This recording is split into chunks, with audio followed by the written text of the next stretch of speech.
Hi, my name is Duquan Triplet. Today I'm going to be talking to you about the benefits, goals, and values of mentorship and mentorship relationships.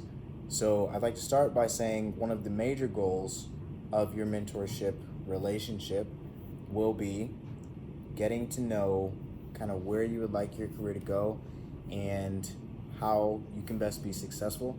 Your mentors are there to guide you along the way with any task that may be daunting, whether it be academically, professionally, or even in your personal life, depending on how your all's relationship is, forms, and just kind of what you're comfortable with.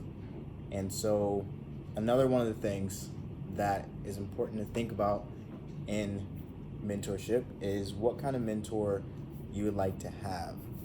And so along with that are the different values and qualities that you're going to look for when it comes to finding that person that you feel is best for you. And in a few seconds here, you will hear from a few potential faculty members that you may want to select as your mentor, and kind of think about what you feel would best suit you, and if you feel you have the qualities that they mentioned that they're looking for in their mentees. Hey McNair Scholars, it's Dr. Anderson riding in the car. My daughter's driving. Thank you, Abigail. And I'm listening to, oh, it doesn't let me do it. I'm listening to Dr. Dre and Eminem in the background, so there we go.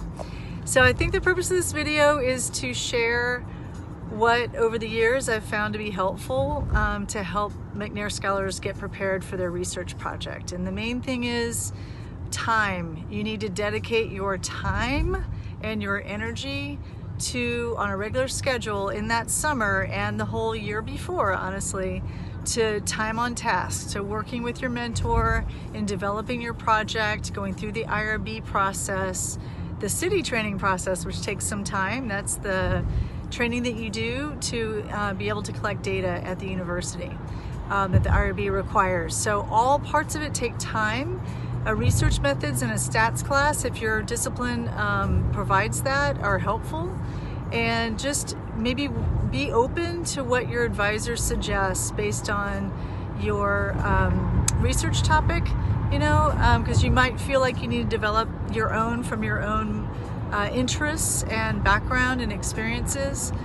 But it may in some cases be best and easiest for you if you work with your mentor on something that's part of their regular research program about which they have expertise. Does that make sense? All right, I'm here to help if you have any questions. Good luck.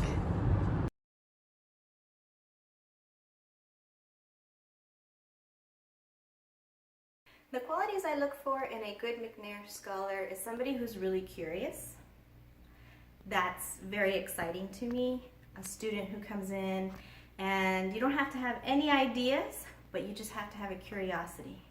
And if you're curious about something, we can come up with a really interesting project.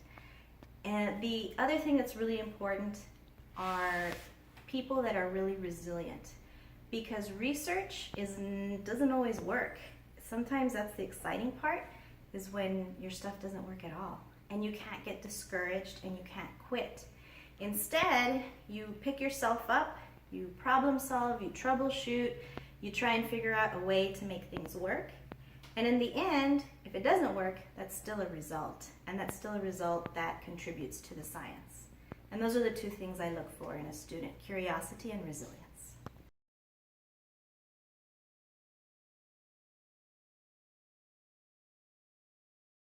What I look for in a successful McNair Scholar is someone who's teachable, someone who has grit, and someone who can see failure as an opportunity for growth, and someone who is hardworking and can produce results in a timely fashion, and someone who is passionate about their research and the work they do, and someone with true commitment to the task at hand.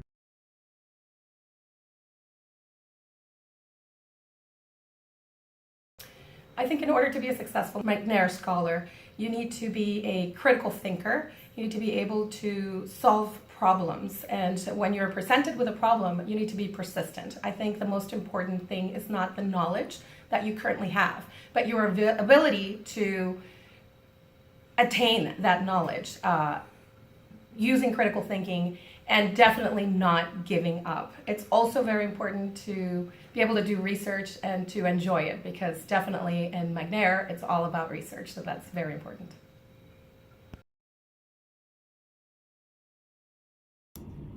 Okay, so you heard from a few different faculty members about what they're hoping to see in their mentees, and hopefully you were able to see a lot of those traits within yourself.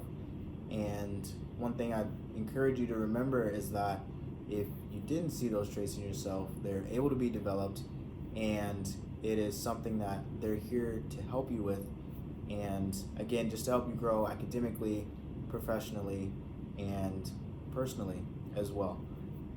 And so if you'd like to kind of think about those things and really explore what it is you want out of that relationship, and that could be helpful in deciding who it is that you pick as your mentor. And if you even like to go online and look at, the top traits of most successful graduate students or undergraduate students or anything like that, you'll see very similar lists in reference to kind of the things that were mentioned, and I'm sure many of the things that you are identifying in yourself as strengths.